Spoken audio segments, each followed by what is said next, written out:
Guys, this is Rohit and you are watching being actual channel. So आप सब comment कर रहे हैं सर मुझे ऑफर लेटर नहीं मिला। तो आज की इस वीडियो में मैं बात करने वाला हूँ when you get offer letter.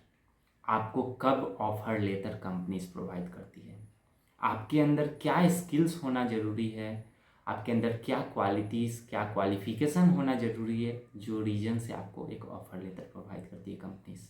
Okay, तो चलिए क्वेश्चंस लेते हैं आप सबका। सर मुझे ऑफ़र लेटर नहीं मिला, तो क्यों आपको ऑफ़र लेटर नहीं मिला? तो ऑफ़र लेटर मिलने के लिए आपको उनके इंटरव्यू को अच्छे से क्वालिफाई करना होगा। ओके, और अगर आप ज़्यादा सैलरी हाइक भी अगर मांगते हैं तो उस रीजन से भी आपको ऑफ़र लेटर वो लोग नहीं देंगे, क्योंकि as a multiple MNC companies वो सब क्वालिटी सब क्वालिफिकेशंस आपकी टेक्निकल स्किल्स सब कुछ देखते हैं। कि मल्टीनेशनल कंपनीज जितने भी है वो ज़्यादातर मोस्ट ऑफ द कंपनीज ज़्यादातर सैलरी हाई नहीं देती है। आपको धीरे धीरे करके ग्रो करना होगा उसके अंदर। पर आपको मेन टॉपिक है ऑफर लेटर क्यों नहीं मिला, तो आपको उसके लिए इंटरव्यू क्वालिफाई करना होगा। आपका मेन इंटरव्यू होता है टेक्निकल राउंड और एचआर राउंड। अगर आप टेक्निकल राउंड अच्छे से कर लेते हैं तो एचआर राउंड के लिए आपके पास कॉल आएगा, मीटिंग शेड्यूल होगी। वहाँ आपको एचआर राउंड में आपके सैलरी के ऊपर डिस्कशन होगा, आप क्या सैलरी रिक्वेस्ट कर रहे हैं उनसे। आप डिमांड नहीं कर सकते, आप बस रिक्वेस्ट कर सकते हैं उनसे, और वो आपको अपना बताएंगे, अपना सैलरी स्ट्रक्चर के बारे में एक्सप्लेन करेंगे, वो कितना दे सकते हैं उसके बारे में बताएंगे। अगर आपको वो प्रपोजल एक्सेप्ट होगा तो आप उसको एक्सेप्ट कर सकते हैं, आप चाहें तो डिक्लाइन भी कर सकते हैं। तो उसके बेसिस पे आपको वो ऑफ़र लेटर देंगे। अगर आप एक टेक्निकल स्टूडेंट हैं या फिर आपने अच्छे से इंटरव्यू दिया है, तो अगर आपका एक अच्छा प्रोग्राम स्किल्स है, अगर आप एक अच्छे प्रोग्रामिंग बैकग्राउंड से हैं तो आपको एक अच्छा सैलरी प्रोवाइड किया जाएगा। अगर आप नॉर्मल प्रोजेक्ट पे काम किए हैं, अगर आपको बेसिक कंप्यूटर का नॉलेज है, तो हो सकता है कि वो आपको ना लें, क्योंकि mostly being a programming background आपको प्रोग्रामिंग लैंग्वेज का एक प्रॉपर नॉलेज होना ज़रूरी है। तो ही एक सिलेक्शंस का प्रोसेस उनका चलता है, और उनका कुछ रिक्वायरमेंट्स होता है, उनका कुछ परसेंटेज क्राइटेरिया होता है, उसको आपको फुलफ़िल करना होता है। अगर सब रिक्वायरमेंट को आप फुलफ़िल करते हैं तो वो डेफिनेटली आपको कांटेक्ट करेंगे बाय मेल, और आपका इंटरव्यू शेड्यूल होगा एज ए टेक्निकल राउंड, और फिर आपका एचआर राउंड होगा, फिर आपको ऑफर लेटर प्रोवाइड किया जाएगा। तो आप में से बहुत लोगों ने ये भी पूछा है कि सर मेरा टेक्निकल राउंड हो गया, मेरा एचआर राउंड हो गया, फिर भी मुझे ऑफर लेटर नहीं मिला। तो आप कितना दिन वेट कर सकते हैं अपने ऑफर लेटर के लिए? देखिए, अगर आपका by the end of Feb या फिर मार्च में आपका इंटरव्यू हुआ है और आपने एचआर राउंड अच्छे से दे दिया है, तो आपको नियर अबाउट 1 मंथ का टाइम लग जाता है, वो आपको ऑफर लेटर प्रोवाइड करते हैं।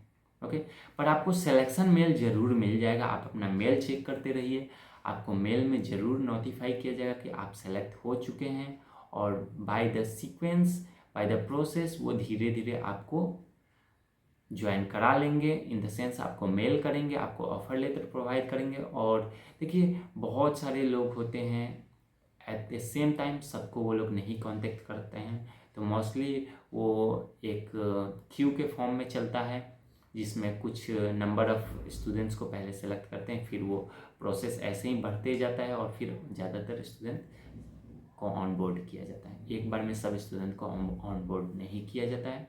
तो ये प्रोसेस के लिए आप नियर अबाउट 1 मंथ वेट कर सकते हैं। और अगर फिर भी आपको ऑफर लेटर नहीं मिला है तो आप क्या करेंगे? तो इस केस में अगर आपको ऑफर लेटर नहीं मिला है तो आप चाहें तो, अगर आपके पास कोई भी पॉइंट ऑफ कांटेक्ट है तो आप उनसे कांटेक्ट कीजिए, आप अपने जानने की कोशिश कीजिए कि आपको क्यों ऑफर लेटर नहीं मिला है अगर आप सेलेक्ट हो चुके हैं तो। और अगर आपके पास सिलेक्शन मेल नहीं आया और फिर भी आप वेट कर रहे हैं 1 मंथ के ऑलमोस्ट, तो आप वेट ना कीजिए, क्योंकि आपको ऑफर लेटर नहीं मिलने वाला है, वो आपको रिजेक्ट कर चुके हैं। क्योंकि रिजेक्शन का कोई वो लोग ऑफर लेटर नहीं सेंड करते हैं, रिजेक्शन का कोई मेल भी ज़्यादातर नहीं आता है कि आप रिजेक्ट हो चुके हो। जो कैंडिडेट जो पर्सन सेलेक्ट हो जाते हैं उनको बस मेल किया जाता है कि यू आर सेलेक्टेड।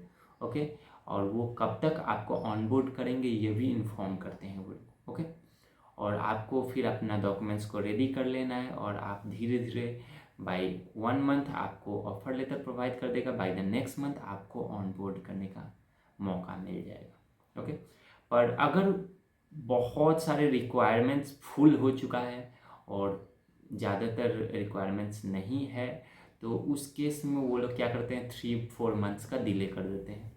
और 3-4 मंथ में डिले करने का इन द सेंस, अभी आप देख सकते हैं कुछ स्टूडेंट को वो लोग क्या करने वाले हैं, सितंबर में ऑन बोर्ड करने वाले हैं। क्यों? ये बिजनेस रिक्वायरमेंट की वजह से होता है। अगर बिजनेस रिक्वायरमेंट ज़्यादा है तो उस केस में वो ज़्यादातर फ्रेशर्स, ज़्यादातर एक्सपीरियंस कैंडिडेट को, पर्सनस को हायर करेंगे और उनसे काम कराएंगे। ओके, पर अगर बिजनेस रिक्वायरमेंट कम हो गया है तो उस केस में वो लोग क्या करते हैं, डिले इन डीओजे हो जाता है। आपका डेट ऑफ ज्वाइनिंग, आपका ऑनबोर्डिंग डिले हो जाता है और वो आपको एक प्रॉपर डेट प्रोवाइड करते हैं जब तक वो लोग चाहते हैं कि आप ऑनबोर्ड हो जाएं। ओके, और अगर फिर भी उनके पास बिजनेस रिक्वायरमेंट कम होता है तो उस केस में वो डेट और एक्सटेंड हो सकता है। ओके, तो एट द सेम टाइम आप ट्राई कीजिए और भी बाकी सब कंपनीज में अप्लाई करने के लिए, क्योंकि बहुत सारी एमएनसी कंपनीज है जो अभी फ्रेशर्स को हायर कर रहे हैं, एक्सपीरियंस को हायर कर रहे हैं। तो आप ज़्यादातर, अगर आपका 1 मंथ से ज़्यादा हो चुका है और आपको सिलेक्शन मेल नहीं आया है, आपको कोई ऑनबोर्डिंग का कोई भी इंफॉर्मेशन नहीं है आपके पास, ना ही आपको कोई पॉइंट ऑफ कांटेक्ट है, तो आप उस केस में दूसरे कंपनीज में अप्लाई कीजिए और ट्राई कीजिए कि उस कंपनीज में आप सिलेक्ट हो जाइए। ओके, क्योंकि अगर आप ज़्यादातर 1 मंथ से ज़्यादा हो गया तो वो ऑन बोर्ड आपको नहीं कराने वाले हैं, या फिर अगर आपको सिलेक्शन मेल नहीं आया है तो आप नहीं सेलेक्ट हुए हैं। ओके, पर अगर आपको सिलेक्शन मेल आ चुका है तो वो डेफिनेटली आपको ऑन बोर्ड कराएंगे और आपको डेट देंगे कि कब तक वो लोग आपको ऑन बोर्ड करा देंगे। तो हो सकता है बिजनेस रिक्वायरमेंट के हिसाब से ये डिले हो जाए और आपको लेट से ज्वाइनिंग हो, लेट से डीओजे हो, लेट से ऑनबोर्डिंग हो, तो आपको तब तक वेट करना होगा और सब डॉक्यूमेंट्स को आप रेडी कर लीजिए। तब तक वो आपको बिजनेस रिक्वायरमेंट के हिसाब से कॉल करेंगे, कांटेक्ट करेंगे और आपको सब प्रॉपर गेटवे प्रोवाइड करेंगे जहां आप अपने डॉक्यूमेंट्स को अपलोड कर सकते हैं और आके ज्वाइन कर सकते हैं। तो अगर आपको ये वीडियो अच्छा लगा तो इसको लाइक कीजिए, अपने दोस्तों के साथ शेयर कीजिए और ऐसे टेक्निकल वीडियोस के लिए इस चैनल को सब्सक्राइब कर सकते हैं। और तो मिलते हैं अगले वीडियो में।